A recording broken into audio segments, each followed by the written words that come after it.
Olá, meu nome é Bárbara Juste e eu estou no terceiro semestre do curso de jornalismo na Universidade Federal de Santa Catarina. E o produto que eu vou apresentar para vocês é o conteúdo sensível. Ele é um fanzine que foi criado como trabalho final para a disciplina de produção gráfica em jornalismo, que é ministrada pelo professor Marcelo Barcelos. E eu estou concorrendo na categoria de produção transdisciplinar na modalidade de revista customizada. Bom, o conteúdo sensível, ele é um fanzine que trata de assuntos pouco debatidos nas sociedades, que são polêmicas, tabus e até paradigmas no mundo da ficção. E como é uma revista de fã para fã, eu decidi fazer a minha primeira edição sobre uma temática que está presente na minha vida toda, que são os animes. E dentre todas as características específicas dos animes, eu resolvi abordar uma que já me incomoda já tem um tempo, que é a sexualização das personagens femininas. E assim, é uma coisa que me incomoda desde que eu era pequenininha.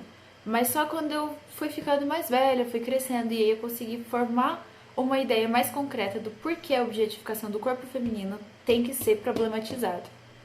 E aí eu resolvi ir mais a fundo no assunto. Eu comecei a pesquisar e eu vi que essa erotização ela é muito mais comum e até pior do que eu estava imaginando. Eu cheguei a encontrar em sites animes que retratam o incesto e a sexualização infantil, como se fossem coisas normais, né? E aí o assunto começou a ficar mais denso, mais do que eu esperava, e eu fui conversar com o professor da disciplina. E ele me disse, Bárbara, procura um psicólogo para falar sobre, para ele poder te explicar melhor sobre como isso pode afetar no nosso comportamento. E enquanto eu estava pesquisando um profissional para entrevistar, eu conversei com amigos, familiares sobre a temática.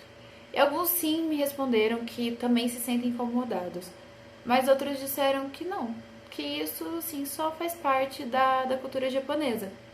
E, sabe, por um lado é até compreensível esse tipo de pensamento, porque pesquisando, eu descobri que a posse de pornografia infantil no Japão, ela só foi proibida em 2014. E aí isso dá a impressão que é um comportamento que ele foi cultivado durante o tempo, né? Mas assim, nessa conversa com amigos e familiares, o que mais me impressionou foi alguns me dizerem que eles só ignoravam porque isso é irrelevante. E para todos eu questionei de volta. Ok, você não se importa com isso, se o corpo da personagem feminina ele é objetificado, se as curvas estão sempre muito marcadas, as roupas muito decotadas, mas e se fosse o contrário? E se os órgãos sexuais dos homens que fossem marcados e eles estivessem aparecendo constantemente? E aí as pessoas já ficaram mais assustadas, né, mais desconfortáveis e disseram, eu nunca tinha pensado dessa forma e também eu não continuaria a ver o anime que tivesse isso. E assim, com essas respostas que a gente consegue perceber que falar sobre a sexualização presente no entretenimento, ela tinha que ser debatida com muito mais frequência. Porque primeiro, a objetificação do corpo da mulher, ela é grotesca. E segundo, porque ela é incorporada em pequenas atitudes que passam despercebidas, como no caso dos animes, que as saias colegiais são extremamente curtas e a gente não para ficar pensando sobre isso, né? Não é uma coisa que acaba incomodando muito. E, inclusive, um pouco antes da produção do conteúdo sensível, eu vi uma entrevista do ator e roteirista Pedro Cardoso para TV Brasil.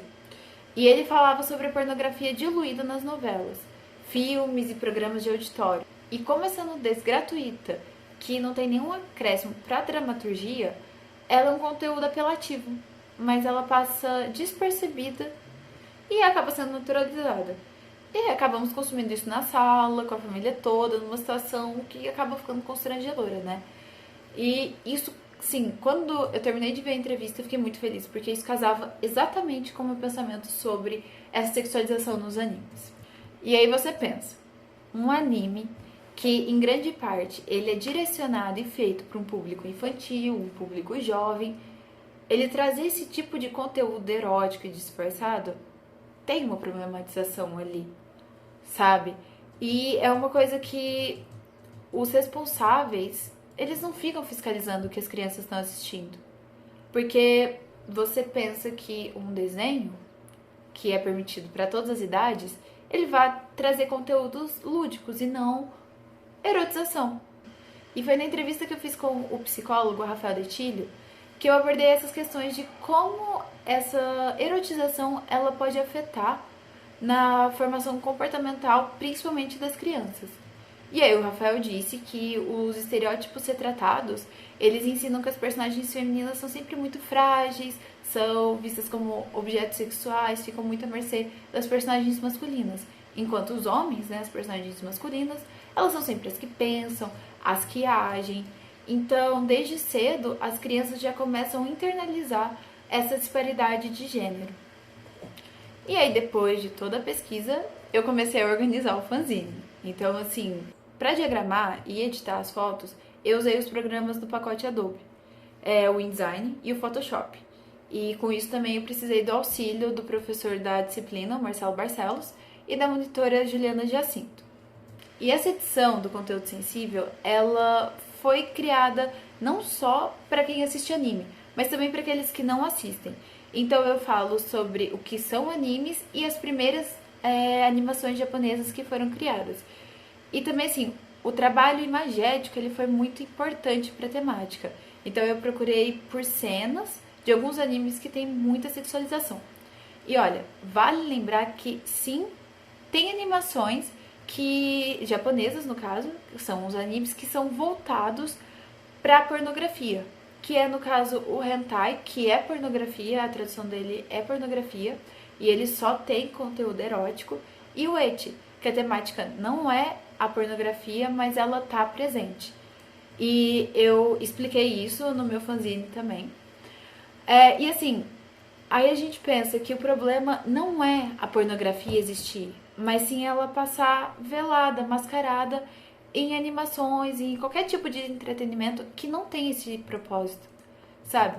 E tá, pra finalizar, eu citei o Pedro Cardoso lá em cima, mas o meu objetivo com essa edição do conteúdo sensível não é debater especificamente esse ponto da pornografia, da nudez, da arte, mas o intuito principal dele é que, através da linguagem do fanzine, que é um trabalho feito de fã para fã, que ele sirva de pontapé inicial para gerar uma reflexão maior sobre para essas pessoas que consomem os animes e sobre essa erotização que ela passa despercebida.